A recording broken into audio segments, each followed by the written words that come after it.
You're listening to a CNA podcast.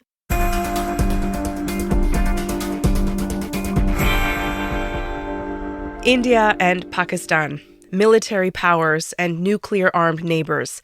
Since gaining independence in 1947, their relationship has been marked by a series of violent encounters and border skirmishes.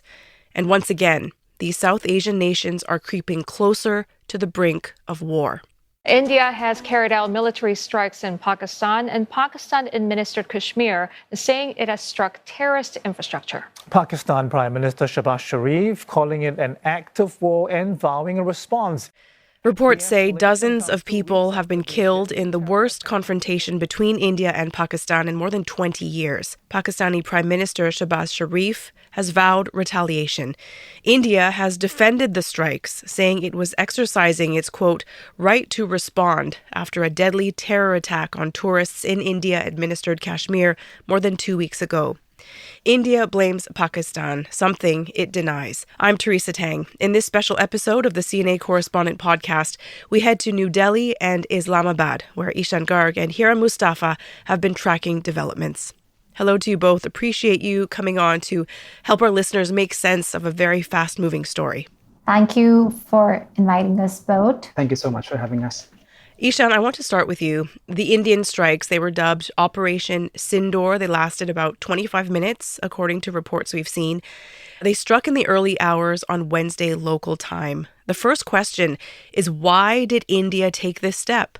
It's certain that this entire operation and the resulting fallout between India and Pakistan, the relationship, it stems from the terrorist attack that took place on April 22nd in Pahalgam, in Kashmir, that's controlled by the Indian side. And just to give our listeners a sense of what happened on that day, a group of tourists were attacked by armed gunmen who shot several people at point-blank range. Some of those people were killed in really barbaric, inhuman situations, and that led to a massive nationwide outrage, and it would be even fair to say international outrage against the incident. And since then, we saw India first of all, pinned the blame on Islamabad, saying that Pakistan has backed these attackers, and then said that it was going to take measures, the first of which was saying that it wants to hold a key water sharing agreement in abeyance, basically meaning that it suspends it. This was seen, of course, as an act of war by Pakistan because this crucial river water is responsible, and Hira can correct me if I'm wrong, for roughly 90% of the agricultural needs of Pakistan's population. Pakistan, of course, has denied any involvement in this terrorist attack and has asked for an independent probe. But India still blames Pakistan. It's saying that not only just this attack, but several attacks in the past have been sponsored by the officials in Islamabad. And in that sense, India's Foreign Secretary Vikram Misri, who we can listen to, said that this was a response directly to those Pahalgam attacks on April 22nd. It was deemed essential that the perpetrators and planners of the 22nd April attack be brought to justice. Despite a fortnight having passed since the attacks, there has been no demonstrable step from Pakistan to take action against the terrorist infrastructure on its territory or on territory under its control. Instead, all it has indulged in are denials and allegations. These actions were measured, non-escalatory, proportionate, and responsible. They focused on dismantling the terrorist infrastructure and disabling terrorists likely to be sent across to India. What's crucial to understand, Teresa, is that India's position is that they've only attacked terrorist infrastructure, and India maintains its position that there was no intention to harm or cause any harm to civilian lives. Hira, you've been following this story since the news broke on Wednesday. Can you tell us more about what Pakistan's response has been?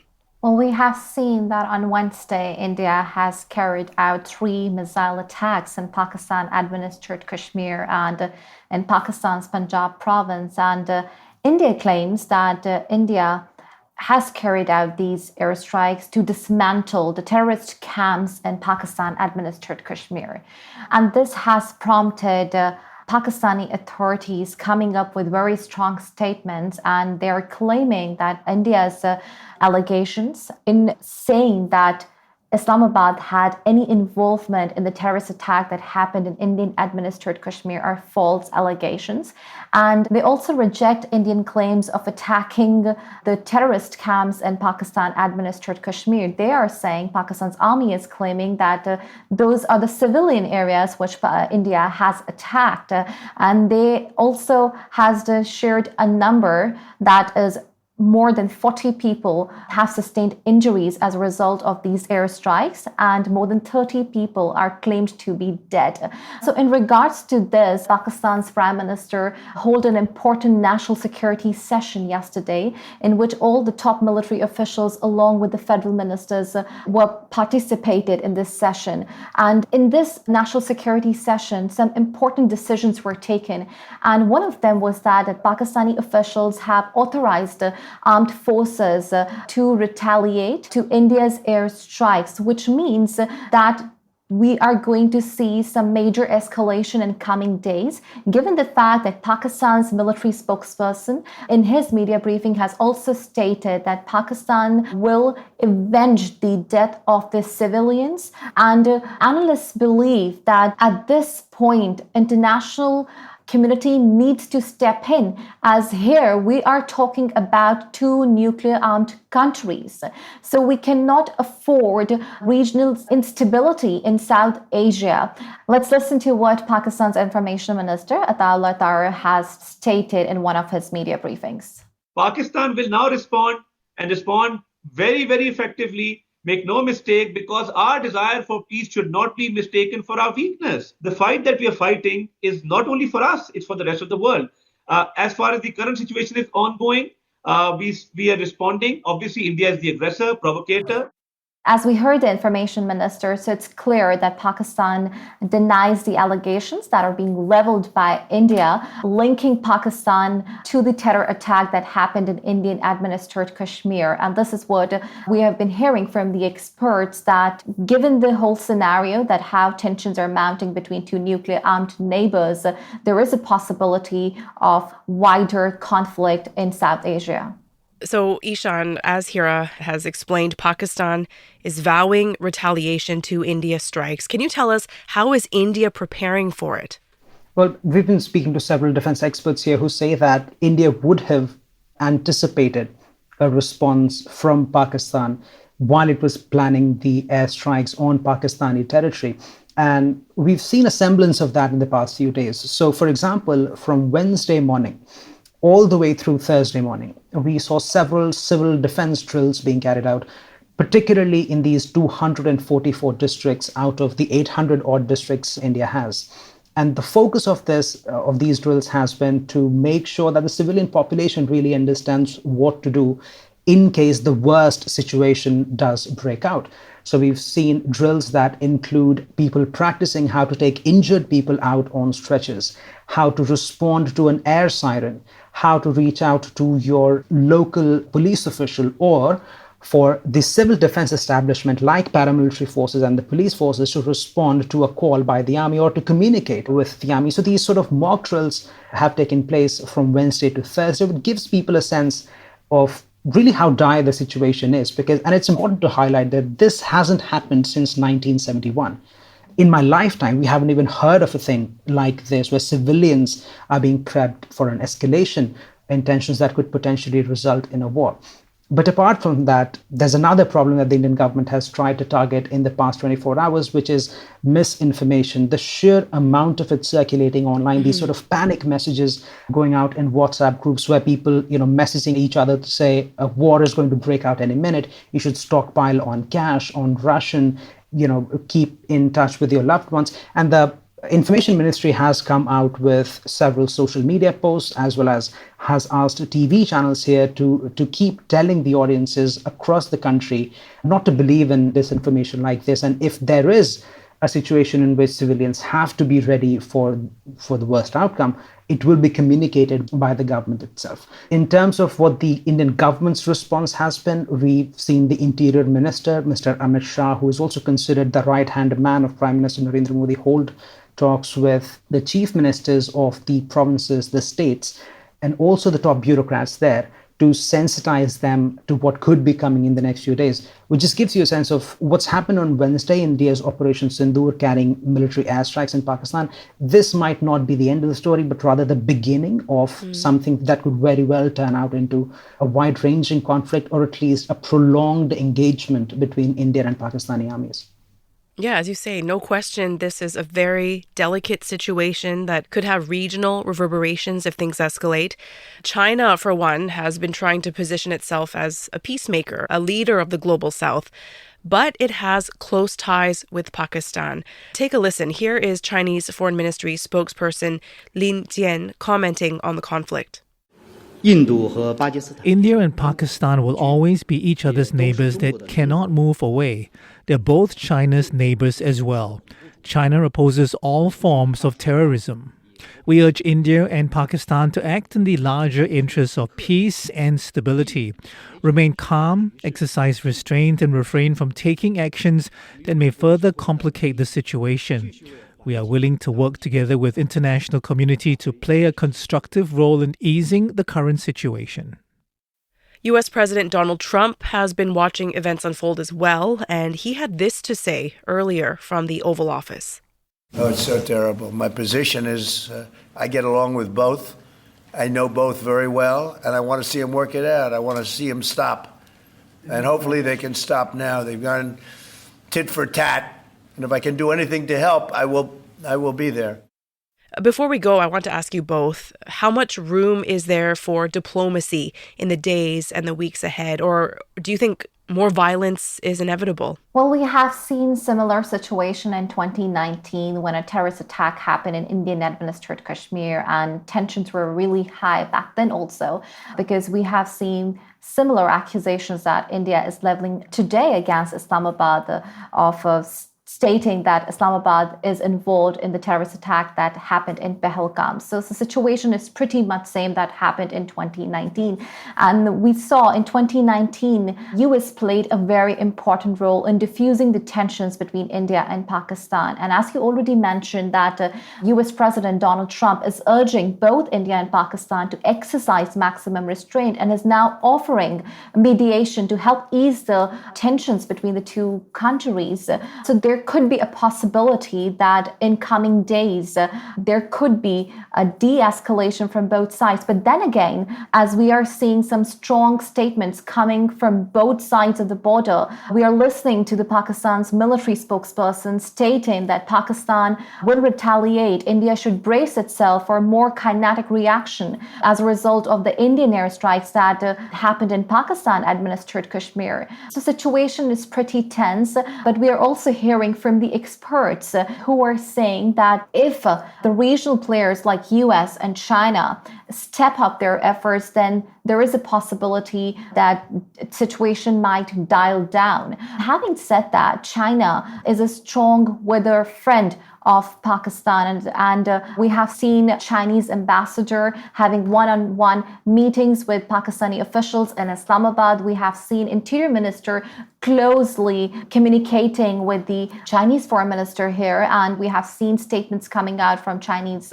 ambassadors stating that China is willing to cooperate and urges both India and Pakistan to work out the tensions through diplomacy. But we have also seen a very strong response of China stating that China stands with Pakistan in these difficult times. In that regard, we have seen the federal ministers of the country, Pakistan's Prime Minister, and also the former Foreign Minister, Bilawal Bhutto, stating that Pakistan does not want to go to war. Pakistan does not seek war. War is not a solution. So Pakistan is willing to work through this diplomacy and is willing to cooperate with India. And I would like to highlight that Pakistan Prime Minister made a very important point in yesterday's National Assembly session, which he stated that Pakistan is willing to cooperate with India if India provides any sort of credible evidence that Islamabad is involved in backing up the terrorists that India is pointing towards, talking about the terrorist attack that happened in Indian-administered Kashmir. And Pakistan is seeking an independent probe. Pakistan is urging international community to launch an investigation, and Pakistan is extending an olive branch to India to come and sit with Islamabad and look into this matter, that what's actually happening on ground and who is responsible of carrying out these terrorist attacks, because Pakistan itself is bearing the brunt of terrorist activities on its western borders. The defense minister has stated that Pakistan is fighting a war on its western borders itself, and we have seen in past couple of months the terrorist activities that are taking place in Pakistan's Balochistan province, when a train was kept hostage for more than 24 hours. This is what Dr. Walter Ladwig, Associate Fellow at King's College London, is also telling us, that diplomacy is the key to sort this ongoing conflict between India and Pakistan. The optimistic case here is that the Pakistani military will respond in some way that allows them to defend or restore their honor, but that it goes no further, that there is not a target set or losses inflicted such that the Indian side needs to respond to the response. If the latter happens, then we start to get in an upward escalatory spiral where, what will the next set of targets be? Because if India attacks terrorist camps or what it believes are terrorist camps, and Pakistan, say, responds by attacking Indian military targets, even if it's the bases from which those missiles and airstrikes came from, and then India attacks Pakistani military facilities, you can see how this could quickly move us up the threshold of conflict. Ishan?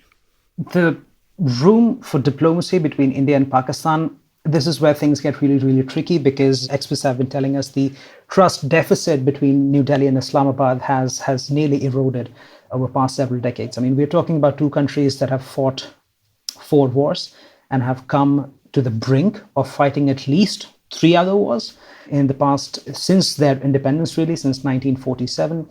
And in the past 10 to 12 years, we've seen the diplomatic engagement between Delhi and Islamabad hit rock bottom. Both countries barely have any diplomatic presence in either countries. The diplomatic corps has been downsized time and again in both countries. And when it comes to mediation through a third party, then it becomes a question of which third party can you trust. President Donald Trump, as we heard, has said that he is going to be there if India and Pakistan come to the table. That could be a viable solution, but will India and Pakistan come to the table? That is the big question. And given the trust deficit that we've heard a lot about, that might be unlikely. What could be the repercussions of that? I mean, the worst outcome certainly seems to be that India and Pakistan go to a full-fledged war. This won't be the first time, would actually be the 5th time that they might, if they do. And that threat of a war between these two nuclear rivals, that threat is going to be detrimental for the stability of the wider region, but it's also a threat that's very real. And we've got South Asia expert Michael Kugelman, who explains a little bit about what could be the worst outcome if these two countries keep escalating tensions. This is such a worrisome situation because you are looking at two militaries that are very strong and are willing to use limited force against each other, even under the nuclear umbrella. And obviously, the more you do that and the more the hostilities that are used under that nuclear umbrella, the more risk there is of getting to a point where you have to worry about nuclear escalation. And that's the key takeaway here. So the threat of a nuclear war always remains between India and Pakistan because their nuclear stockpile is also quite high and almost in proportionate and equal amounts. So this threat certainly is out there. We are seeing the international community, along with the US, the United Nations, China, Russia, several countries urging restraint. At the same time, we're also hearing from officials in India who say that it all really depends and all eyes are going to be what Islamabad does next. Because India's position has been that it has carried out its airstrikes on terrorist territory. If Islamabad does choose to retaliate to that, India says that it will be ready to defend itself. It's a comment that is not too dissimilar from what we've heard from Islamabad, making sure that both countries remain on the edge while their armies continue exchanging gunfire and exchanging bombings at the borders. Ishan, Hira, a delicate story with so many regional and global implications, depending on what happens next. Thank you for helping our listeners make sense of it all. Thank you, Teresa. Thank you. Head to YouTube and CNA.Asia for the latest on the India-Pakistan conflict and to watch Ishan and Hira's reports. I'm Teresa Tang. Thanks for joining me for this special episode of the CNA Correspondent podcast. It's brought to you by Saya Win, Clara Ong, Tiffany Ang, Junaini Johari, and Craig Dale. Bye for now.